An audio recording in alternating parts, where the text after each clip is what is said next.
Marcus Bennett stared at his phone, watching the family group chat explode with plans for his 5-bedroom house.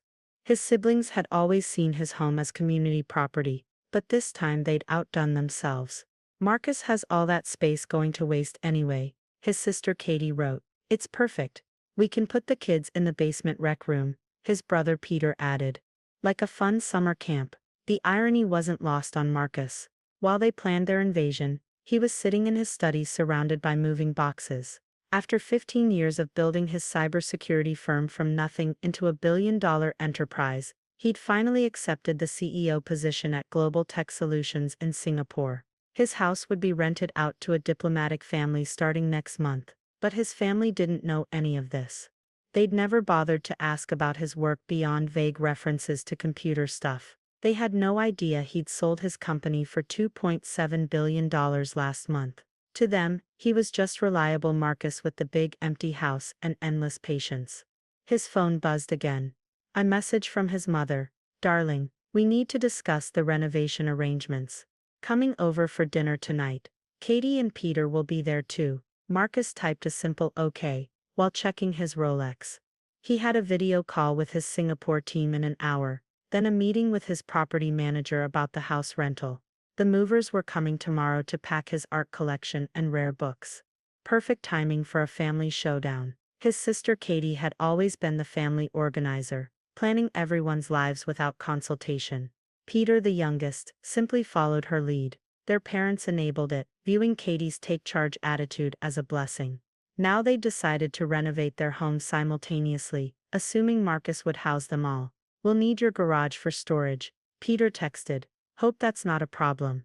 Marcus glanced through his floor-to-ceiling windows at the detached 3-car garage that housed his Ferrari and 2 classic Porsches. The cars were being shipped to Singapore next week, another detail his family had never noticed despite visiting countless times. His phone rang for his Singapore CEO calling early. Marcus, great news, James Wong said without preamble. The board approved your compensation package. The penthouse apartment is ready, and we've expedited your work visa. Can you start next week instead of next month? Marcus smiled. Perfect timing, actually. Email me the details. As he ended the call, another message popped up from Katie. Bringing paint samples tonight. Need to coordinate room assignments for everyone. The presumption was staggering. 3 families, 6 children, 4 dogs and his parents, all planning to descend on his house without even asking if he was willing or able to host them. His laptop chimed with an email notification. The diplomatic family had signed the 2-year lease on his house. Their security deposit had cleared. Marcus spent the afternoon in meetings, watching his family's messages pile up. They were planning his grocery shopping, rearranging his furniture in their minds, dividing up his space like conquered territory. At 6:30, his security system alerted him to cars in the driveway. Showtime. Marcus. Katie burst through the door without knocking, arms full of color swatches and floor plans. We need to talk about bedroom assignments. Their parents followed, then Peter and his wife Emma. The children had been left with babysitters. Small mercies. Why is there a moving truck in your driveway? His mother asked, peering through the window. Let's discuss that over dinner, Marcus replied calmly. I ordered from Antonio's. They gathered around his dining table. Katie spreading out her renovation plans like a general planning a campaign. So we'll put Mom and Dad in the master guest suite, she began. Peter and Emma can take the blue room. We'll have the green room, and the kids can. I'm moving to Singapore, Marcus interrupted quietly. The silence was immediate and absolute. What? Katie's pen clattered onto the table. I've accepted a CEO position in Singapore. I start next week. The house has been leased to a diplomatic family for 2 years. But our renovation plans, Peter sputtered. Plans you made without asking me, Marcus pointed out, without checking if I was even available. You can't just move to Singapore. His mother protested. What about the family? Marcus took a sip of water. I sold my company last month for $2.7 billion.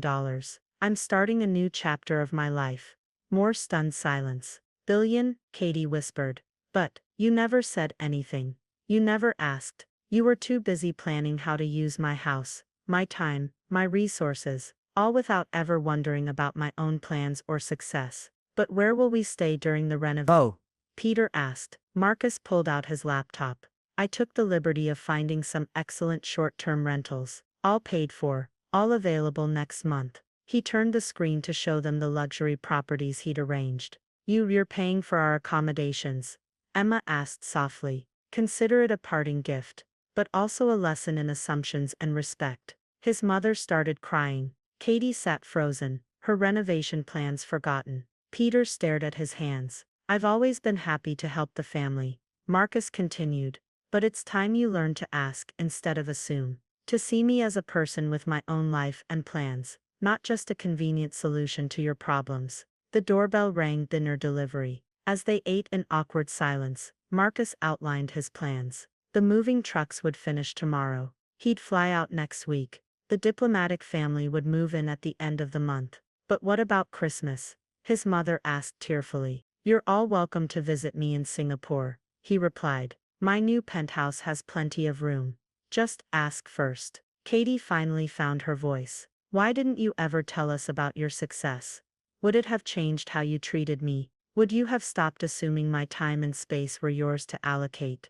The silence answered his questions. After dinner, as they prepared to leave, Marcus handed each of them an envelope.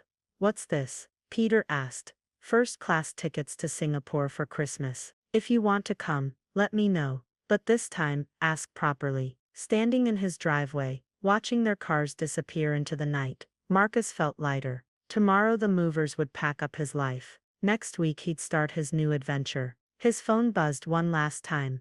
A message from Katie. I'm so sorry we took you for granted. Thank you for the wake-up call. Marcus smiled and looked up at his house. It had served its purpose, hosting family gatherings and holidays. But now it was time for something new. Time to be seen for who he really was, not who they assumed him to be. Inside, the moving boxes waited. Singapore beckoned, and somewhere in the night, his family was learning a valuable lesson about assumptions and respect. 2 weeks into my new life in Singapore, the messages changed from angry to apologetic. Your new office is on Forbes. Katie texted. The view is incredible. I looked out from my 57th floor penthouse at the Marina Bay skyline. If they thought the office was impressive, wait until they saw where I really lived. The morning sun glinted off the infinity pool that wrapped around my penthouse terrace. My new home made my house back home look like a cottage. At $28 million, it was just one of the perks of my new position as CEO of Global Tech Solutions. My phone buzzed with another message from Peter. Just saw your interview on Bloomberg. Chief Technology Officer says, you're revolutionizing the company already. Oh. Why didn't we ever know what you really did? I sipped my coffee, remembering all the family gatherings where they dismissed my computer work as something trivial. Now my face was on international business news, and suddenly they were paying attention. Mr. Bennett, my assistant Sarah called through the intercom. Your 9 a.m. with Tokyo is ready, and your family's background checks for Christmas clearance have been processed. Another detail they hadn't expected. The security protocols required for visiting the family of a CEO, handling sensitive international technology contracts. Their casual plans to drop by during Christmas would meet military-grade security measures. My mother's latest email sat unopened. Darling, we had no idea about the security requirements. Katie's husband's minor arrest record from college won't be a problem, will it? We're all so excited to see your new life. I opened my laptop to review the morning reports. Global tech stock had risen 23% since I'd taken over. The innovative security protocols I'd developed were revolutionizing how international corporations protected their data. A notification popped up. Katie had been Googling my net worth. The financial magazines had estimated it at $3.4 billion after the merger. Another ping. Peter had been researching Singapore's most expensive residential buildings, probably trying to locate my penthouse. Your sister attempted to schedule a visit through the corporate office again, Sarah reported. I redirected her to personal security as per protocol. Thank you. Has the Christmas security plan been finalized? Yes, sir. Private jet arranged. Security detail confirmed. All background checks processed except for Katie's husband. We'll need additional clearance for him. I smiled, imagining their faces when they realized their Christmas visit would involve private jets, armed security, and diplomatic protocols. Such a far cry from their casual plans to invade my house back home. My phone rang, the private line only few people had access to. It was James Wong, the chairman of the board. "Marcus, the numbers are incredible," he said without preamble. "The board wants to fast-track the expansion. We're thinking Tokyo next, then Dubai. Already ahead of you," I replied. "The proposals are on your desk." After hanging up, I found another message from Katie. "Just read about the Tokyo expansion. That's why you've been having those early morning calls. Oh. I feel so stupid for never asking about your work before." The transformation in their messages over the past 2 weeks had been remarkable. From anger at my abandonment during their renovation crisis, to awe as they discovered who I really was, to this new awkward attempt at understanding. My mother had taken to sending daily links to articles about me. "Your old high school is so proud. They want to name the computer lab after you. Why didn't you ever tell us about the scholarships you funded?" The local news back home had finally connected the dots about my quiet philanthropy over the years. The Children's Hospital Wing, the Technology Center at the community college, the Small Business Fund during COVID, all anonymously funded, all now traced back to me. A message from Peter caught my eye. "Remember when we used to tease you about your boring computer job? Just saw your security firm's acquisition price. $2.7 billion. I've never felt like a bigger idiot." I checked the time. Almost 9. The Tokyo team was waiting. "Sarah, please send my family the Christmas itinerary. Full protocol." Minutes later, the family chat exploded. Katie, private jet. Peter, armed security detail. Mom, diplomatic clearance.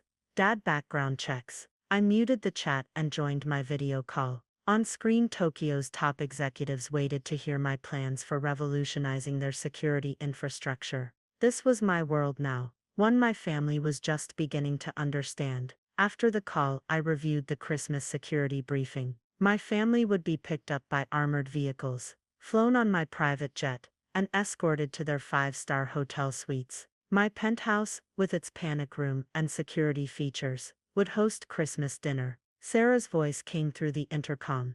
"Your mother's on the secure line." Something about Katie's husband's background check. I took the call. "Marcus, darling," my mother began, about Tom's youthful indiscretion. "The DUI from college. It's being handled. The security team just needs additional documentation. This is all so overwhelming. Oh.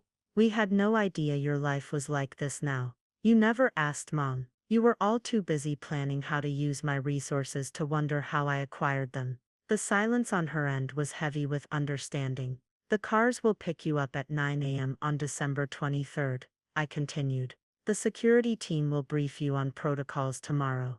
After hanging up, I walked out to my terrace. Below, Singapore hummed with energy. Somewhere across the ocean, my family was finally seeing me clearly for the first time. My phone buzzed with a message from Katie. "Just got the security briefing. I can't believe this is your life now. We treated you like our personal hotel, and you were building an empire. I'm so sorry." Perhaps that was worth more than any apology. The recognition of who I really was, not who they'd assumed me to be. The Christmas plans they'd so casually made for my old house seemed absurd now. They'd planned to invade my space without asking. Now they needed clearance just to visit. Sarah's voice interrupted my thoughts. "Dubai team is ready for your call. Also, your family's security training has been scheduled for tomorrow." I smiled, imagining Katie and Peter going through diplomatic security protocols. Sometimes the best lessons come wrapped in unexpected packages. Time for my next call. The Dubai expansion wouldn't plan itself. And somewhere back home, my family was learning that their reliable brother with the convenient house had become someone they needed permission to visit. Sometimes the greatest distance isn't measured in miles, but in understanding. The private jet touched down in Singapore as my family pressed their faces against the windows. "This is insane," Peter whispered, staring at the fleet of black SUVs waiting on the tarmac. I watched through the security feed as reality hit them. Their reliable brother now required an armed escort. The December heat hit them as they descended the jet stairs. Katie clutched her designer bag, a poor attempt to fit into what she imagined was my world. Peter kept adjusting his tie nervously. My parents looked shell-shocked, especially when the security team surrounded them. "Welcome to Singapore," my chief of security David greeted them. "Please follow standard protocol as briefed. Mr. Bennett is expecting you at the penthouse at 7. I watched their faces as the motorcade wound through Singapore's glittering streets. Through the security cameras, I could see their expressions shift from awe to disbelief as they approached my building, the most expensive residential tower in the city. "Sir," Sarah buzzed through the intercom, "your family has cleared the first security checkpoint. ETA 10 minutes. I stood in my private elevator lobby, watching the security feeds. The transformation from their last casual invasion of my space to this carefully orchestrated visit was poetic justice at its finest. The elevator doors opened, and there they stood, my family, looking small and uncertain in my massive penthouse foyer. "Marcus," my mother breathed, taking in the 30-foot ceilings and wall of windows overlooking the city. "This is welcome to my real life," I said simply. Katie's eyes darted everywhere, mentally calculating the worth of everything she saw. Peter stared at the original Picasso on the wall, worth more than their old renovation plans would have cost. "Dinner is ready in the main dining room," I announced, leading them through the penthouse. They followed silently, absorbing the reality of who I'd become. The infinity pool glowing against the night sky, the wine cellar visible through glass walls, the high-tech security features that made their homes look primitive. "Your renovation plans wouldn't have worked anyway," I mentioned casually as we sat down. "I sold the house for $12 million last week." Katie choked on her water. $12 million. But it was just a regular house. "Nothing about my life was ever regular," I replied. "You just never bothered to look closer." The private chef served our first course as the city glittered below us. "Why didn't you tell us?" Peter finally asked. "Would it have changed anything? Would you have asked before making plans with my space, my time, my resources?" They exchanged guilty looks. "The security protocols," Katie began hesitantly, "are they really necessary? I handle sensitive international technology contracts worth billions. What do you think?" My mother set down her fork. "We've been horrible, haven't we?" "Not horrible," I corrected. "Just presumptuous. And blind." The evening unfolded with revelations. They learned about my real role in the tech world, the empire I'd built, the life I'd created while they'd taken me for granted. "Tomorrow," I announced, over dessert, "you'll see my office. Maybe then you'll understand why I couldn't host your renovation party." They nodded, finally grasping that their brother wasn't just successful, he was powerful. As they left for their hotel, escorted by security, Katie turned back. "The house back home," she said quietly, "we treated it like our property, like you were just available. And now I understand why you left. We never saw you at all." The next morning, watching them tour my office through security feeds, I saw the final pieces click into place. The global operations center, the teams of executives, the reality of who their brother had become. Sometimes the greatest distance isn't measured in miles, but in understanding. And sometimes, the best way to teach respect is to show exactly what they'd taken for granted. "Sir," Sarah interrupted my thoughts, "Tokyo is calling about the expansion." I turned away from the security feeds. Let them learn, I had an empire to run. Christmas Eve in the penthouse. My family sat quietly as security briefed them on tomorrow's protocols. "No social media, no photos, no location sharing," David instructed. Katie nodded meekly. Such a change from the sister who'd planned to commandeer my house. Amazing what a week in my world had taught them. The Singapore skyline sparkled with holiday lights as my family gathered in the penthouse's main living room. Gone was their casual presumption, replaced by a new understanding of boundaries and respect. Before dinner, I announced, "I have something to show you." I led them to my private office, unlocking the biometric security. Inside, on my desk, lay 5 folders. "What are these?" my mother asked. "Your renovation plans," I replied, sliding a folder to each of them. "Properly done." They opened the folders to find architectural plans, contractor agreements, and most importantly, bank statements. "I've arranged for the best contractors in the city," I explained. "Your renovations will be completed in 6 weeks. The funds have been transferred to dedicated accounts. Marcus, Katie whispered, this is too much. No, I corrected, this is what helping family looks like when it's done with respect, not presumption. You ask, not demand. You appreciate, not expect. Peter stared at his folder. The plans are better than what we'd imagined. Because I hired professionals instead of assuming your brother's house was community property. The weight of the lesson hung in the air. Tomorrow's Christmas, I continued. We'll have dinner here, exchange gifts, celebrate properly. But first, I needed you to understand something. I didn't succeed despite your assumptions about me. I succeeded while you weren't paying attention. My mother wiped her eyes. We've learned our lesson, darling. Have you? I asked quietly. Because success isn't just about money, it's about respect, understanding, boundaries. They nodded, finally getting it. Christmas dinner was different from any we'd had before. No casual demands, no presumptuous plans, just family finally seeing each other clearly. As they left that night, Katie hugged me. Thank you, she whispered, for teaching us how to be better family. Sometimes the greatest gift isn't what's under the tree, it's the wisdom to see what was there all along. Looking out over Singapore's glittering skyline, I smiled. They'd come expecting to stay in their brother's spare house. They'd learned instead about power, respect, and the price of presumption. Next time they'd ask first. And maybe, just maybe, they'd finally see me for who I was, not who they'd assumed me to be. Sir, Sarah called. Tokyo's waiting for your call. I turned from the window. Time to get back to building empires. After all, that's what their reliable brother did best. The end.